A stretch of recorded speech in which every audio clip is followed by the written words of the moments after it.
Okay, I'm going to continue with this Australian dollar because the Renko is from the school of 618, and like I said, this 618 stuff is really a joke. And why does it suck? Because you want to believe it's true. And some of the best trades are not at 618 or whatever have you. So I put it on the chart here. And this guy speaks in riddles. He just won't seem to, I can't get a trade out of him, although he did admit that he's a 618 guy. So I guess at least you know what he's thinking. He's saying, look at the daily New Zealand dollar, look at the euro dollar, fib at 618, and look at the Australian dollar at 618. Tell me what you see. I see that the market overshot the 618. I don't know if I have New Zealand here. Let me turn on, here it is. I think I've already got a chart of New Zealand. Here we go. So if I go to the New Zealand dollar, and I'm assuming I can do the Fibonacci properly, let me take a whack at it. It's something about if 618 is a retracement from 0 to 100, I'm assuming this, and most of these guys are doing it off the wicks, which I don't. If I was going to do fib, I wouldn't do it off the wicks. So I'm assuming it's like this. Last swing high, or is it this swing high? See, that's where I get all, oh, I got to invert this. Oh, so sorry. Please hold. So if this is the case, I don't know, because what about this Fibonacci, right? This one. What about the fib within the fib within the fib? So this touches 618. Does that mean anything? It touches the 50. Does that mean anything? Does it mean you bought there? I would have bought from the 50 to the 618. Another thing it does is it narrows your focus down to one price. And if you're trying to line all your stuff up on that because you think it's some golden ratio, which it's just a joke, because they're all golden ratios. How do you even call off this exit up here? In other words, what about the Fibonacci that exists between these two price levels way at the tippy top? Are you saying I should exit on the extension of 423.6? It's just harebrained. I tried it. I tried it so many times. No, sir, didn't like it. And just because I thought, well, okay, but so I put a buy limit here at 618. But if I put a buy limit from 50 to 618, I could have captured that whole thing, scalped out of some of it, and had some money in my fucking pocket. And we don't know if it's going to keep tanking. It could just keep dripping down. And then what would you say? Well, how much did you buy here at this point in time? And RSI, here's your RSI divergence back here. There's your nice launching point. Was this a 618 entry? So if you're going to backtest that, this is what you would be, people would say. Oh, well, I'm going to backtest that. I have divergence. I don't even know how you, maybe the sell? You Fibonacci the sell, so you come up here and you go swing to swing. Well, it didn't help you sell this tippy top. I can't imagine a use for it because you're really setting up, you're dialing it in so much. What you're asking is everything to align to your view of what you think. Well, you say, well, you're doing it wrong. You got to come up here, man. You don't get it. See, if you would have sold here at the 618, see, look at, see. But I could just as easily say, I don't need Fibonacci. I got in for a completely different reason. Because this bottom became a top. And it's the 618. Okay, great. But if you're going to put the 618 in there, what happens when the 618, that lady said in that video, when it lies to you? Look, it's calling out this price. Yeah, but was I supposed to sell at that price here? Because if that's true, if I marked off these two fib points, I don't know if you can see how many times Fibonacci has fucked you. Here to here, I should sell here. Okay, great. But do I sell here if I sold here at the 2-3, wasn't it better to put a sell limit in the logical place, which is right here on the rooftop, and get a better fill than the closing price of 618? Mind you, I drew it off the closing, so it should end up at close. Like I figured if Fibonacci really worked, it would be on closes. So I'd go, okay, swing high close to swing close here, and we don't quite close. We close above it. You close at it here. Is that a lot of money? Which is the better trade? Okay, it gets you in the market. It just gets you in the market. It doesn't give you any, because if I don't change the fib, so if I go to the daily and I go like this, and I say, okay, Fibonacci is just like, to this Fibonacci thing, golden ratio. So I'm going to buy either the 2-3, depending on how you draw this. So if I go like this and I say, okay, that's the ultimate low, this is the ultimate high in price, and I'm gonna ignore that, swing high, and then I'm gonna fix the scale. Right, I'm gonna get more precision on that, right? Because it's so accurate.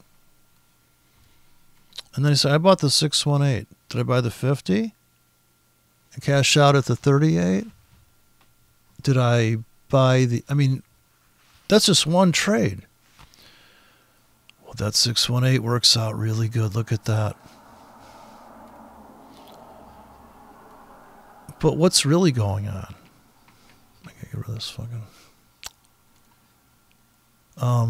What's really going on? Isn't it really about this price here? What happens when we take out a 12-hour basement? What kind of reaction do you get? And would you buy that basement in a little bit more better way to get in is to put orders in, cover this whole area, because even the 618 is off, well, I mean, how many pips is that off? And this sell here, it's coming back up into this window, the last known low here. And is this a good money-making trade that was not on the fib? So I like that people are trying to come up with the Holy Grail, but the problem is every time you go towards the Holy Grail, you go away from reality. That if you just had a basket of orders in here, and you could have been totally out of that trade and getting back in on this daily, I mean, this 4-hour stop hunt, if you want to call it, what gets you in? Let's say you missed the 618. I'm sure this is what people do. They say, oh, I missed the 618, so what I'm going to do is I'm going to take my fib tool, and I'm going to take it here. I just wish I could draw that. And I'm going to take it off of this, right, because there's a price pulse. And I'm going to buy the 618 coming back into, good Lord,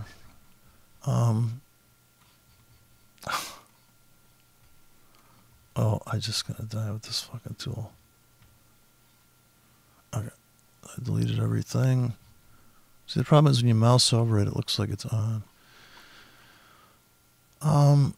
So here is your kind of forcing a trade, so to speak, but it overshoots the 618. It actually comes down to some like 72% here. But what is really happening, which is you're not going to be able to see once you gunk up the chart with all this fib bullshit, is that what's more critical is the stop hunt or the vacuum fill. And where to get in, the actual price. So if you have a buy limit sitting here and you have a goober buy stop here, okay, then you're going to pick up 2 tickets there for logical reasons, like a chess game. So this guy's talking about chess games. Well, if it's a chess game, there is no fib. You do not play chess if the market is the god of all markets, the god of the machine, if it's just sitting there cranking out shit you got to deal with like a slot, like a goddamn like gambling, blackjack, the hand's dealt, now you got to play it. So you can either not play it and skip a hand, which means you wouldn't pull the trigger on any trade or wouldn't place any pendings. So it's totally like gambling to me. And what do you do when there's a small bar in 4 hours and the market doesn't really move much? Is this the time to put a buy stop and a sell stop and just switch over the wind blows?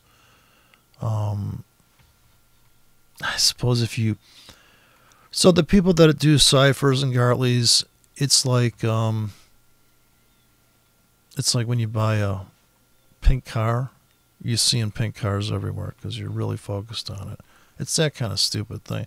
Like I could go to the 4 hour, I could go to the 1 hour and say, well, yeah, I go in the 1 hour, I could see all sorts of Fibonacci. So say I wanted to buy this pullback here. I should give a Fibonacci class, I guess, right? I mean, I'm assuming this is what people are doing. They're saying, well, if I go from the tick high to the tick low, without regard to close, they're saying, well, I'm going to buy the 2.3, which is the 618, right, of this 23.6, right? So I'm looking to do this trade. Like I said, it overshot it. The 2.3 looked better. So, I mean, and you say, well, you know what? I got to start taking trades here off the 2.3 because look how deep it comes in. And, oh, look, it bounced off the 618. Right, so, and what do you do now? Is this your fib? Oh, I'm projecting to that. I just think, to me, it takes you away from, maybe you can't ever unring that bell. You're always going to go like this and size something up. I guess if you go to the bar, like I said, if you take a 618, you take a fib tool to the bar, and some hot babe comes up to you, and then you take out your fib tool, you go, sorry, not tonight, honey. You're a 62.1. She's like, what is wrong with this guy? Yeah, babe, I would, but would you look at my fucking fib gauge? Your ass is proportionate to your eyeballs. It's like way fucking off. I can't even think about doing anything with you. So you could say, well, look at the, it's touching that, but I could also say, what if I put up a 25 pip grid? You'd say, wow, that's even better. More touches. More touchy-feely. I don't know. I just think Fibonacci's gay. There, I said it. So anyways, I gotta go to my indicators list. Okay, here, indicators, and I would just put up the good old-fashioned, some guy asked me, hey dude, can you unpack that zip file? Should I install the, I would say just install the whole thing, just take a demo account and just transfer. There's 3 folders you really have to transfer. If you transfer everything, it was templates is in a separate folder, then indicators is in a separate folder, and then scripts is in a separate folder. But there's a core MT4 folder, but the indicators and the indicators and the templates are outside of that. They live outside the MT4. Inside MT4 is the expert advisors and your scripts. But I can't really, you'd have to just go to Google install MT4. I think I put an installed thing in one of those. I don't know if it's in there. I'm not sure, but you could probably figure it out. I mean, it's not critical. Like if you're manually trading, if you're just going like this, sell limit, boom. I just put a 2K up here, naked, no stop, no return. Do not fold, spindle, or manipulate. I got I think it's hold down Alt key here. I can move this ticket around. Actually, I can put I can move that ticket, but I think there's a way to drag a stop onto that. Wish I could remember how to do that. But since I don't do that style, this is just a naked sell limit sitting up here. And I could put a buy limit here and come back and put a stop and a take profit later. But if I didn't care too much and there wasn't much money in the account, I would just pepper a bunch of buy limits down here like an idiot. And then you just be risking your stop as the account. There's no big difference there. Money's money. So you could say, well, I'm going to buy this if it dips back. But putting it all at 618 and queuing it all up there is asking for perfection. And you're also kind of coloring the trade a little bit, because this could just as well keep tanking. And if you have your non-directional breakout system running simultaneously on the 4-hour, it just went short slightly. Now I could cash out of this right now and reload. So let me cash out of what I'm in if I'm up on anything and come back in with more limits. And now it's going to be more work. It's going to be like a real day job now.